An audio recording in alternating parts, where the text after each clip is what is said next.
ხომლელებს ამ წარმატებისთვის უცებ არ მიგვიღწევია. მას წინ უსწრებდა 1984 წელს ორი დაზვერვითი გასვლა ბილიკების და ადგილის სანახავად. წლის ბოლოს კი გადაწყდა ორგანიზებული ჯგუფის შექმნა.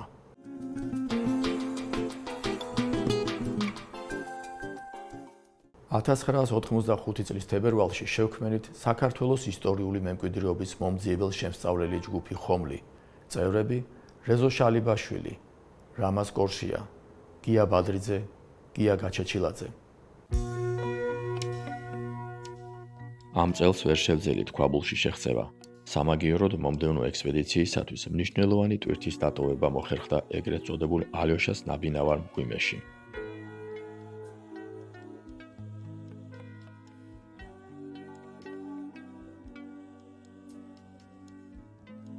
(1985 და 86 წელს ჯგუფის წევრები დაახლოებით 60 კილოგრამს ვიწონედით.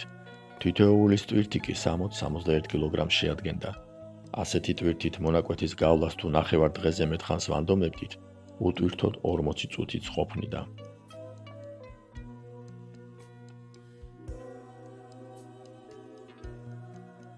ხომლელთა 1986 წელს წარმატებით შესრულებულ სამუშაოს ნაყოფიერებაც მოჰყვა.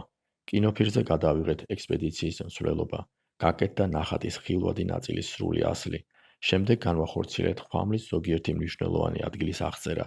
წმინდა გიორგის ტბა, წმინდა გიორგის ეკლესია, ბოგას ყინულის მღვიმე, თეკენთელის ჭა. ჯგუფ ხომლის ხვამლის ექსპედიციის შესახებ პირველი პუბლიკაცია ცაგერის გაზეთში კომუნიზმის სხივი, შემთხვევით გაცნობილი ექიმის ვარლამ გოლეთიანის ამ ექსპედიციით აღტაცების შედეგი იყო. ამას მოჰყვა სხვა გაზეთებში გამოხმაურება, კინოჩვენებები სხვადასხვა დაწესებულებებში, განსაკუთრებით ქართული ენციკლოპედიის დარბაზში, სიმონ კინძურაშვილის დიდი მხარდაჭერით. სხვა ექსპედიციების წარმოდგენაშიც გვეხმარებოდა პატონის ისო. 23 წლის ვიყავი მაშინ. 23 წლის. მიგდაყური გოგი ლომთათიძე იყო არქეოლოგი და გეოლოგი. გეოლოგიც იყო და არქეოლოგიც იყო. ფსკერამდე დახვედით. დავედით კაცო, გავასუფთავეთ. მთლიანად გავასუფთავეთ. ძალიან მაგრად ვიმუშავეთ და დავწმუნდით ყველაფერნაირად, რომ იქ არაფერია. არც გვირაბი დამატებით არ. არა. ხვამლის განსაცავიდან დაბრუნებულებმა მოვიძიეთ და გავიცანით 1945 წლის ხვამლის ექსპედიციის ყველა მონაწილე. გავიცანით მათი ოჯახის წევრები. ერთ მშვენიერ დღეს ინსტიტუტში რომ მუშაობდი ჩემს თემაზე, გამომეცხადნენ ახალგაზრდები, შესანიშნავი ყმაწვილები და მითხრეს, რომ ჩვენ ხვამლელები ვართო. ესე იგი,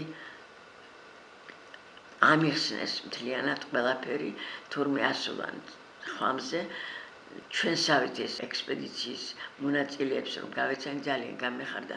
კარგი ყმაწვილები იყვნენ, კარგ ფორმაში იყვნენ ეს ახალგაზრდები და გამეხარდა რომ ეს საქმე უკვე უნდა განვითარებულიყო, აი ამის გარანტიას მაძლევდნენ მისი ეს ახალგაზრდობა და ეს თაობა. ძალიან სასიამოვნო იყო ჩემთვის, რომ ჩვენს გზას კიდევ სხვაც აგრძელებდა. სხვადასხვა დროს არაერთი სატელევიზიო გადაცემა მიეძღვნა ჯგუფ ხომლის ხვამლის ექსპედიციას და შემდეგ ექსპედიციებსაც.